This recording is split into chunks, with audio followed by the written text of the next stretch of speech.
Promesse biblique du jour, bonjour à tous. Une citation de Steven Lawson. Certains livres informent, mais seule la Bible transforme. L'argent disparaîtra, les maisons vieilliront, les voitures tomberont en panne, les beaux visages se flétriront, mais la parole de Dieu ne changera jamais. D'ailleurs, Dieu nous informe que dans Job, chapitre 33, verset 14, il est écrit « Dieu parle, cependant tantôt d'une manière, tantôt d'une autre, et l'on y prend point garde. » Pourquoi est-ce important de méditer la parole de Dieu? En un, pour connaître la volonté de Dieu. Lisons ensemble dans Jean chapitre 8, verset 47, où il est écrit « Celui qui est de Dieu écoute les paroles de Dieu.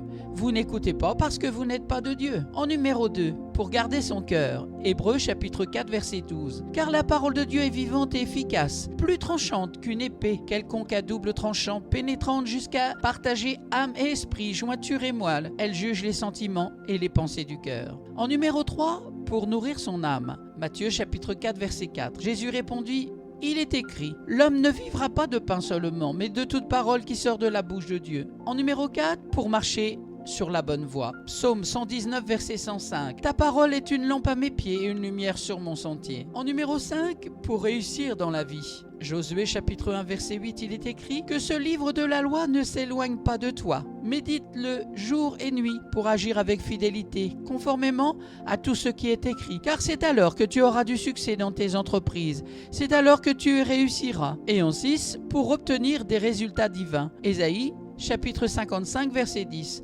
Comme la pluie et la neige descendent des cieux et n'y retournent pas sans avoir arrosé, fécondé la terre et fait germer les plantes, sans avoir donné de la semence au semeur et du pain à celui qui mange. Aussi vrai que chaque matin le soleil se lève, il est certain que l'amour de Dieu sera là toujours pour toi. N'en doute pas. Prie et laisse Dieu faire ce que toi tu ne peux pas faire. Car Dieu t'aime pour qui tu es, une créature merveilleuse à ses yeux. Alors, n'attends pas, cherche-le de tout ton cœur, de toute ton âme, de toute ta pensée, et il se révélera à ton cœur. Je te loue, Seigneur, de ce que je suis une créature si merveilleuse. Tes œuvres sont admirables, et mon âme le reconnaît bien.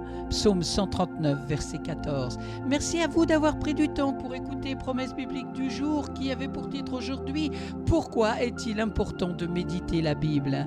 Je vous souhaite bon courage, bonne méditation, et je vous donne rendez-vous à très bientôt.